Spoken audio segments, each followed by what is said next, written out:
You're listening to the Dealmakers Edge with A.Y. Strauss, diving deep into stories behind commercial real estate leaders. Hello, everyone, and welcome to the Dealmakers Edge. Today, we are joined by Justin Stein, who is Executive VP of Leasing at Tanger.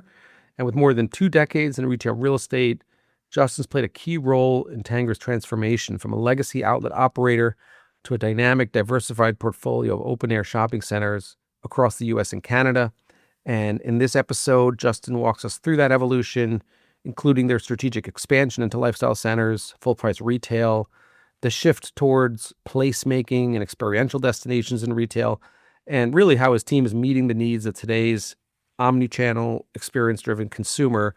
It's a great conversation. Justin brings tremendous professionalism and energy and enthusiasm to what he does, and he's going to talk about what's changed in retail leasing over the last several years, key takeaways from this year's shopping center conference in Vegas. Hint, he said it was awesome. And also how Justin and his team approach long-term brand partnerships as opposed to one-off transactions. Tech, data we touch on, which is constantly shaping tenant strategy. And also just what the future looks like for both the retail industry in general, Tanger, and a whole lot more. So looking forward to jumping into the conversation. And here we go. Hello, everyone. Welcome to the Dealmakers Edge. Today, I'm really excited to be joined by the one and only Justin Stein, who has been in real estate for over 20 years. And we're going to get some of his background and hear about his journey, about how he got all the way to the present, which is Executive Vice President of Leasing at Tanger, and kind of how he broke into the industry and what kicked it off and how he got here. And Justin, really, it was great to see you in Vegas briefly. You're working really hard. That's your big show, and great to see everything you've done. And maybe you could just talk about how you broke into the industry.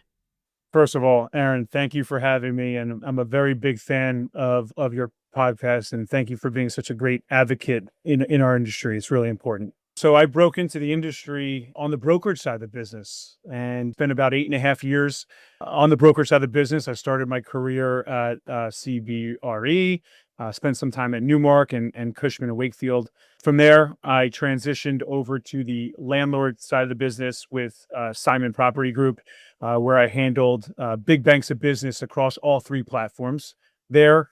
And then from that point, I did make the transition in 2021 over to Tanger, as you said, as the Executive Vice President of Leasing. And that's where I've been for the last 4 years.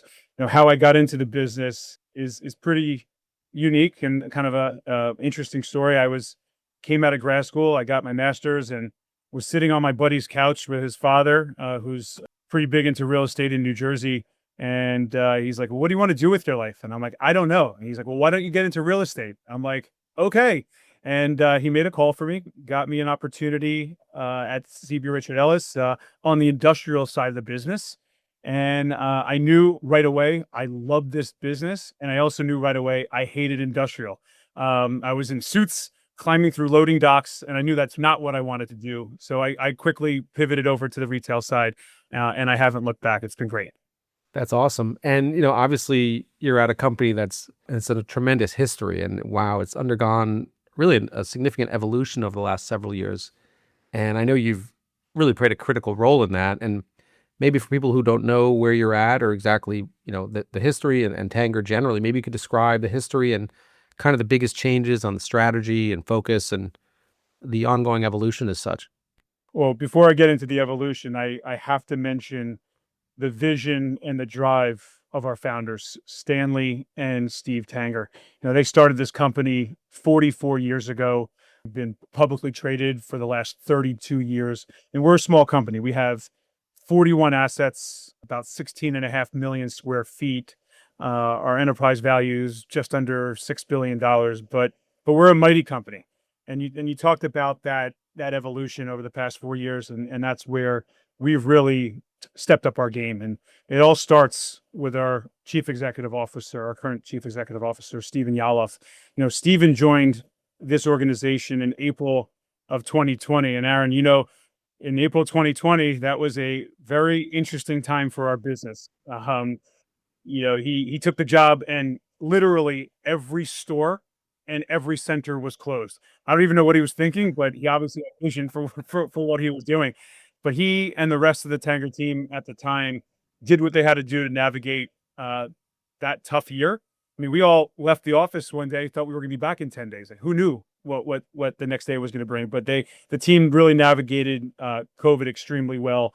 And Steve had a big vision for this organization. Over the next 4 years, he slowly transformed his executive team.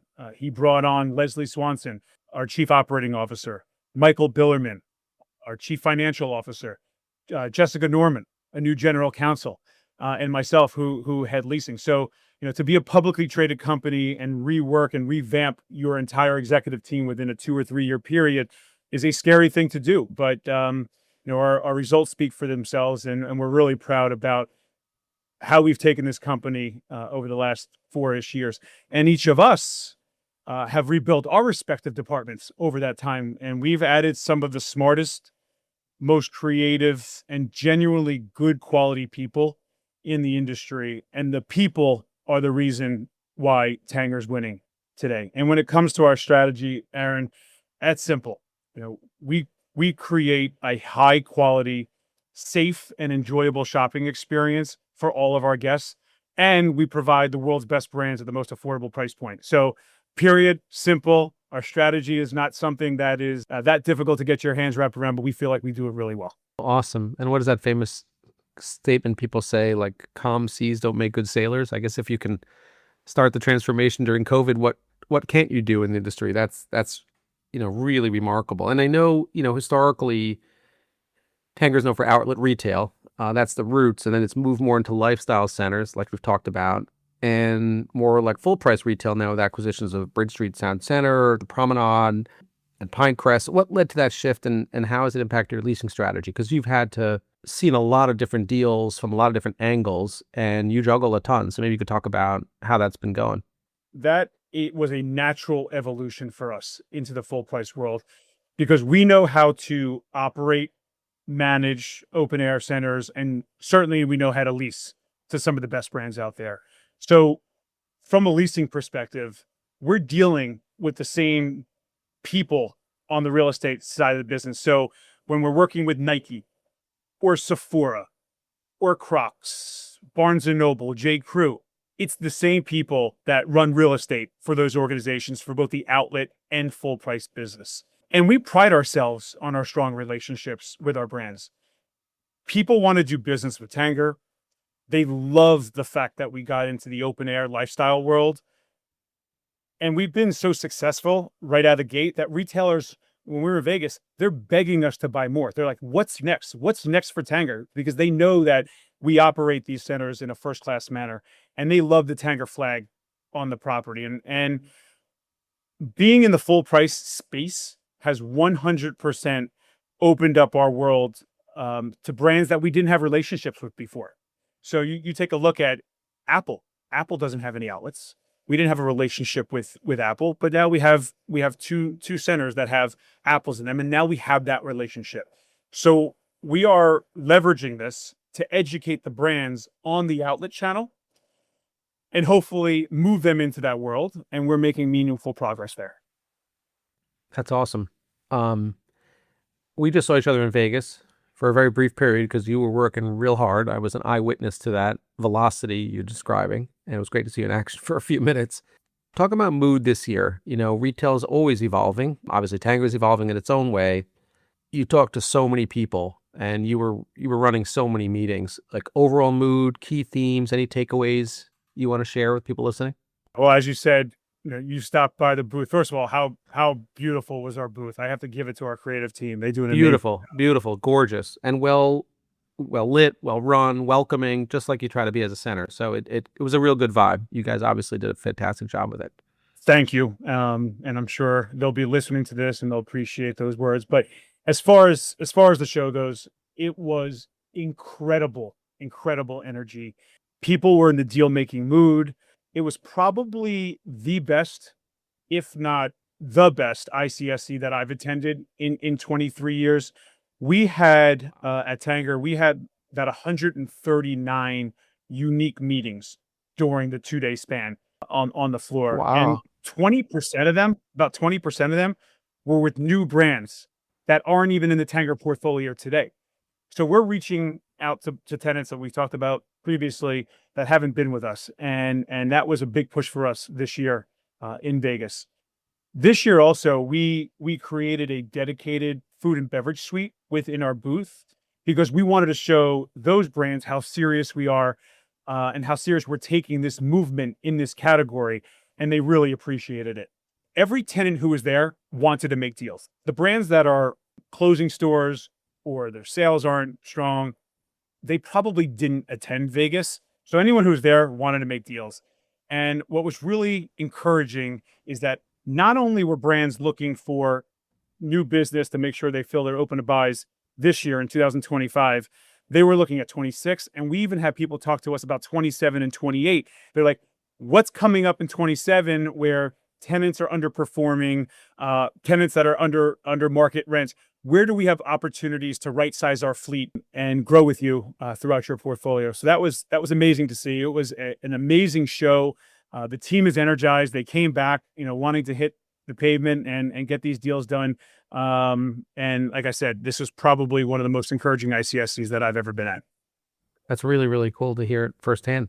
Let's talk about just the retailer evolution, right? So, I mean, Tanger's evolving, your career is growing, a lot of talent around you continues to evolve around the experience of the tenants and whatnot, but retail keeps shifting. So even pre-COVID, COVID, 5-10 years ago, the market's a hell of a lot different than it is today. So how is Tanger trying to proactively evolve with the flow to meet up with this kind of bleeding edge, which is every year retail seems to kind of reinvent itself to some degree. So how are you guys thinking about staying ahead of that curve, which is a constant moving ball in motion? Yeah, love this question. Two things. One, brands are looking for a true partner out there. They want to work with people that not only just care about signing a lease, but helping their business flourish after that. Two, in reinvestment in their portfolio. They see the importance of reinvesting in their fleet, and they want a landlord partner who's also reinvesting in their portfolio. And we're doing that. Over the past 12 to 24 months, we've spent a significant amount of capital throughout our portfolio. We spent capital in Phoenix, Arizona. Our Deer Park, Long Island property looks unbelievable. Hershey, Pennsylvania, Charleston, Sevierville, Tennessee. And we're about to embark on a very big redevelopment and capital spend in Foley, Alabama. So this is throughout the country. We're not just focusing our capital in one geographic area, but there's great opportunity out there for us to continue to reinvest in our portfolio. Tenants love it. And when we spend our capital, they see how dedicated we are in the specific market, and they start remodeling their stores. And it's making a meaningful difference. Yeah, and it really is a win-win. If the tenant has a good experience, the customer will have a good experience. Tanger and its shareholders will have a good experience. So that's really kind of common sense, but it's obviously to hear you say it explicitly makes perfect sense as well. So thanks for spelling that out. And then I know we talked just briefly about the booth, and you've introduced more food, beverage, and entertainment into the portfolio, which historically really hasn't been there. So why was that so critically important? How do you figure out the right mix vis-a-vis the existing tenants? You've got a lot to juggle, but how do you get to that analytical framework that makes sense for the macro vision of Tanger? Portfolio diversification is always top of mind for us. I believe that this leasing team separates themselves from everybody else in the industry because of the merchandising mindset that we have. Here's a great example. Coming out of COVID, our portfolio diversification was about 80% dependent on footwear and apparel. That number is now 70%. So we've made meaningful progress there of diversifying our portfolio outside of footwear and apparel. And you talked about F&B. F&B is critical. Why? Because it drives traffic to the centers. It drives repeat business. It keeps people on campus longer. And what we know from our data analytics is the longer they stay on campus, the more money they spend with other retail brands. And it's a win-win. You talk about a win-win. That's a win-win for everybody. In fact, last night I was at dinner with two amazing F&B brands, Shake Shack and Sweet Green. And they're looking at ways to scale their business strategically, and they want to do it with Tanger. And when it comes to F&B, we need to make sure that we curate the right amount of F&B, and we need to ensure that we have QSRs, quick service restaurants, We need to make sure that we have full service sit-down restaurants, and we need to ensure that we have the best grab and go snack concepts, Annie Ann's, Jamba Juice, etc., because all of them are critical to the mix in our centers. Yeah. And again, you hit all the angles. So you can have the person shopping for something quick, person who's going to make an afternoon out of it. And, making that balance and that blend, it's kind of like the glue in a way to the portfolio of other tenants that are there because people need to eat and they need to hang out, which is the whole point of these centers, right? So that's awesome. Another aspect of retail, which has been the buzzword the last 5-10 years, I guess, is more and more is sold online. And obviously that's an endless conversation, but experiential has been the buzzword, right? Placemaking, creating these experiential retail destinations. Consumers change their tendencies like the wind every few years. But how is Tanger thinking about that? Placemaking experience, experiential retail. It's something that has to be evaluated all the time. So what's the current thinking? Our team thinks about placemaking every day. And you can look no further than one of the new ground up developments that we built 2 years ago in Nashville. Not only is that the outlet with the most dense F&B component, I think we did 21,000 square feet of food and beverage, which was like 8% of the GLA, which was unbelievable. But we built a spectacular green space at the center. We have a children's play area. We have games like cornhole, ping pong, chess. We have multiple big screen TVs. I think we have like 30 by 30 foot TV there. So where families can come and sit down and watch sporting events. We have food trucks. So like on a Sunday in Nashville, if the Tennessee Titans are playing, right, we have the Titans game on the television with sound. We have food trucks. We have the kids playing in the children's play area. And these spaces are being used exactly how it was intended to be used. And as we roll through our renovations, which we previously discussed, we're working on replicating this at all of our centers because we see that it's working and it's keeping people on campus longer, as we discuss. And we want people to come to a Tanger Center and spend the day and not have to leave. We want them to have exactly what they want in one place for the entire family. So we feel like we've cracked the code there and we're happy about it. That's awesome. And that doesn't happen by accident, right? It really requires a really kind of deep analytical knowledge base and gut feel and probably a ton of market research and a ton of consumer research to figure out, because a lot of people develop, I've seen in all areas of real estate, they'll develop something that they think the use is going to be X, but it's really Y. And then it's like, why do you build that? But to see it play out in the way you expected is proof positive that you had the right thinking up front. And that's awesome to hear. And that builds the loyalty. Speaking of loyalty, I know obviously online retail, the hybrid, there's tons of talk of that. I know you have like a loyalty app that you guys have. Maybe you could talk about that. How does that, technology, customer engagement, all of that tie into the broader leasing and traffic driving strategy? Because the online physical continuum, as it were, keeps evolving. And maybe you could talk about how you're thinking that through in real time. We're leaning into technology more than ever before, and we're investing very heavily into it. You mentioned the loyalty app that we rolled out about a year and a half ago. We're learning from it. We're getting critical data from it, critical data that helps us lease. It's been a game changer for us. And what's unique about it, it's customers are able to stack their discounts on top of the everyday savings that they're getting when they visit a Tanger Center. And all of this is funded by the retailers who participate in the program. Like, I'll give you an example. You go to a Crocs store in National Harbor and outside of DC, our center there, the store may be 40% off. So you go, but if you are a Tanger loyalty customer and Crocs participates in this program, and depending on what level you are, whether you're a blue member or a gold member or a platinum member, there will be additional discount. It could be spend $150, get an additional 30% off. So the retailers love this. They're seeing larger basket sizes. They're seeing increased incremental sales. And we're taking a lot of this data and we're targeting shoppers with the brands and the offers that they want and that they specifically use. So the same offer, that you're not getting the same offer that I'm getting because maybe your shopping habits are different than mine, right? And so we're training our shoppers to open their emails versus delete them. That's really important to us. And so how I think about it is, we take technology plus our leasing plus the way we operate our centers in a very surgical way. And that is what's helping us win on the sales and traffic line.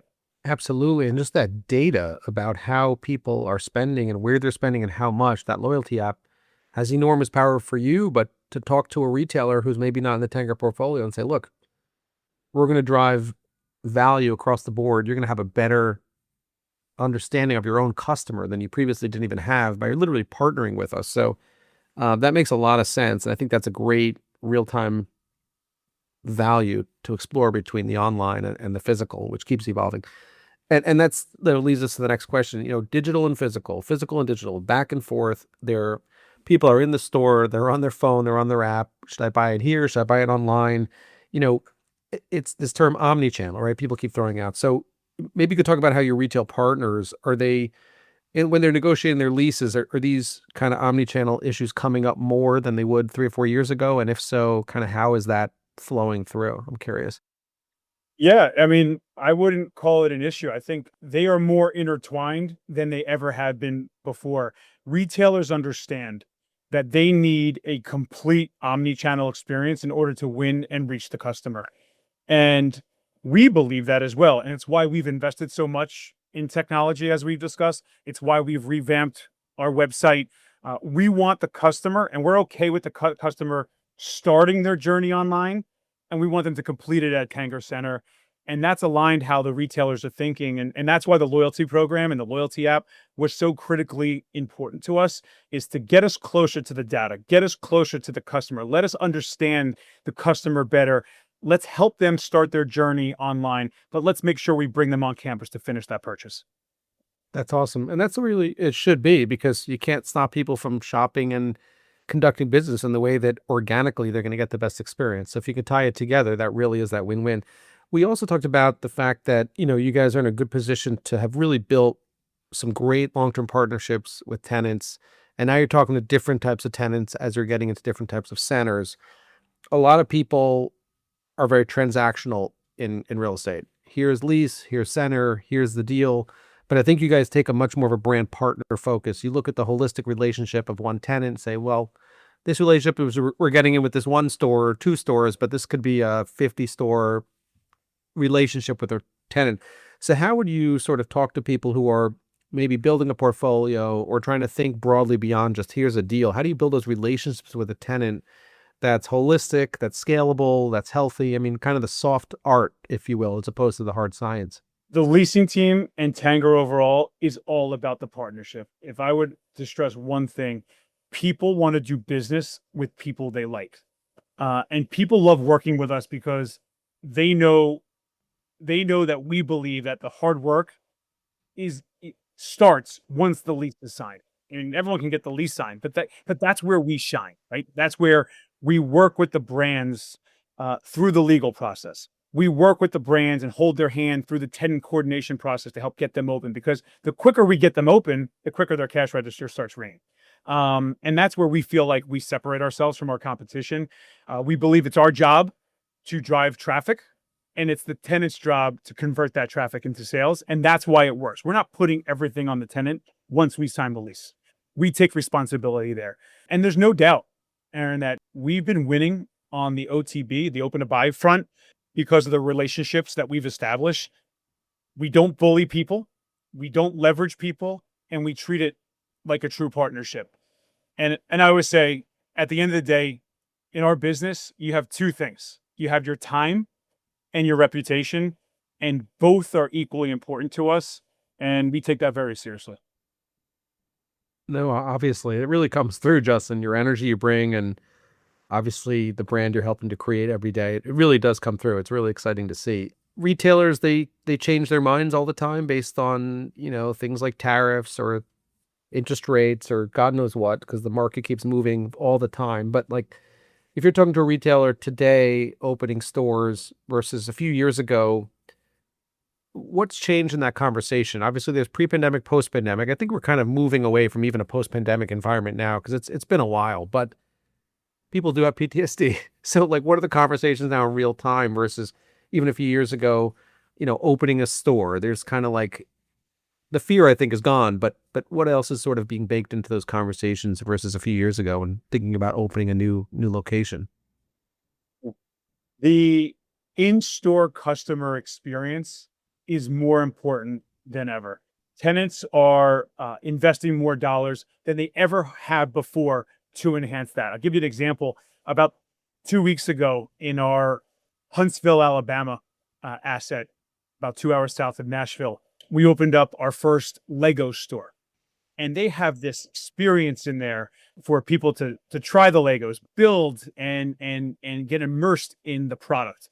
And that proves to be winning, because when people play around, whether you, and it's funny, I didn't just see 10, 11, 12, 15-year-old kids playing there. There were 30 and 40-year-olds building projects there, and then they go out and they buy the project. It was great to see. So tenants are investing more than ever in their stores.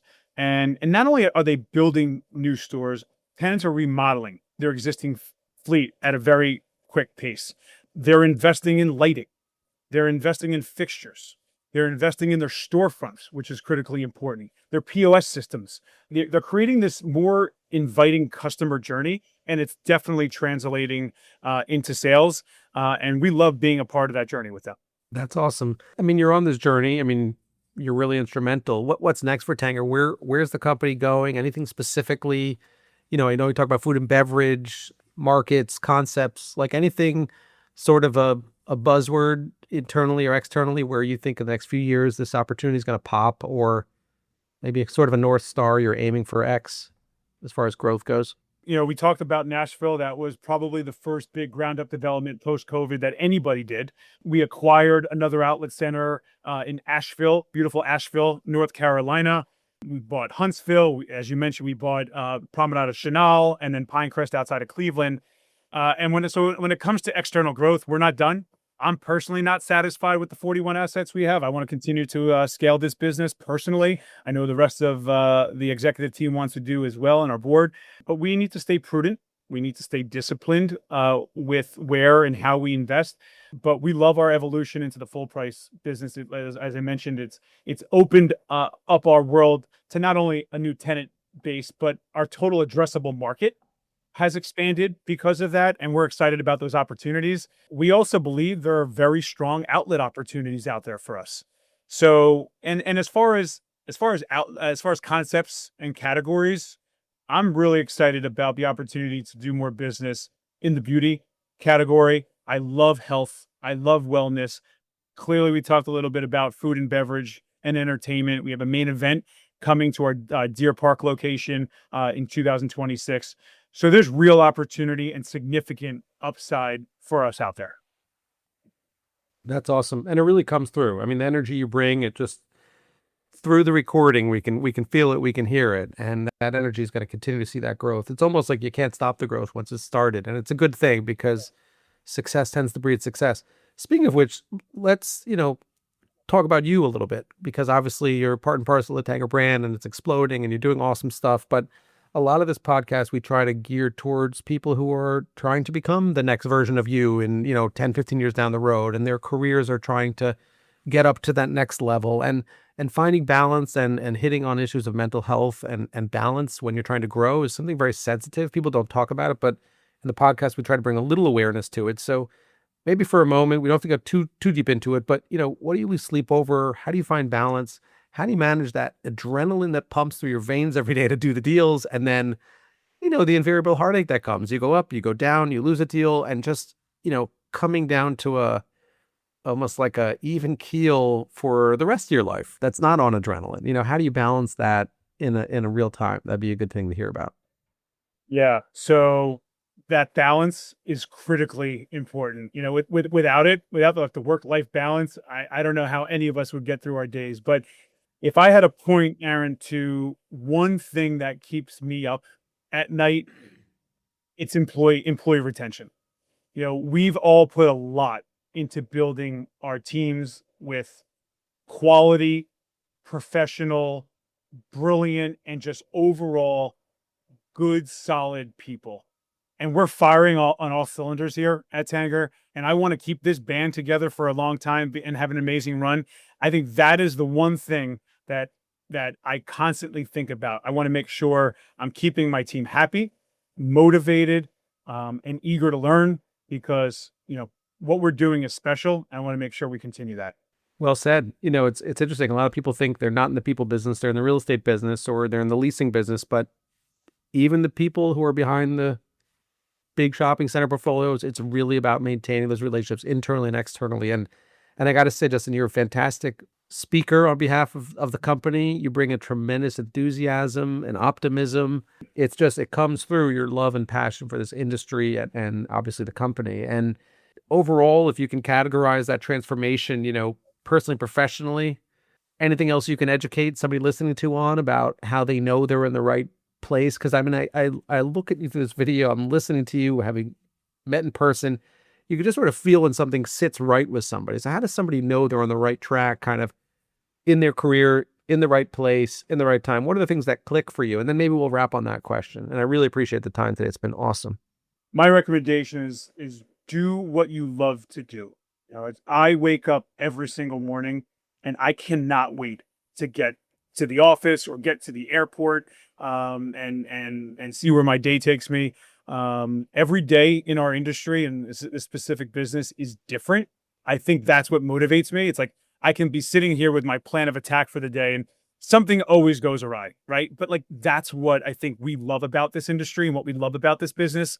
And it has been an amazing journey, not just at Tanger, but I look back on my brokerage days, which were instrumental to building the foundation as to who I am today and what I've become. But I couldn't have done it without everybody along the way and the team that I've worked with. I mean, I couldn't be happier and be in a better position and love what I do. So that would be my recommendation. Pick something that you love, put 100% into it, and just make sure when you leave the office every day, you feel like you didn't leave anything on the field. That's awesome advice for everybody at every stage. And it's really cool to see your personal energy, your personal story align so well with the Tanger story. And it's also really cool to see how that energy and enthusiasm translates all the way to the consumer, right? Because you're at the corporate level, you're making the deals, building those retail partnerships, they're investing in their stores and their experiences bleeds through the consumer. So you're really driving a lot of really wonderful velocity, as it were, through the economy and the experience. And just, you're somebody I think somebody can learn a lot from. And I know I have during this conversation. So I guess we'll wrap with that, Justin. But again, I want to thank you for being on the podcast today. Thank you for your approach to everything, the energy, enthusiasm you bring, and just, looking forward to watching your personal and professional growth, and obviously seeing the Tanger story just continue to evolve, further and further, which I'm sure it undoubtedly will. And again, just really thanks for being on. It's been awesome. Great being with you. Thanks for including me. Thank you for joining the Dealmakers Edge. Don't forget to follow us on your favorite podcast platform. And please give us a 5-star rating so more people can follow the conversation.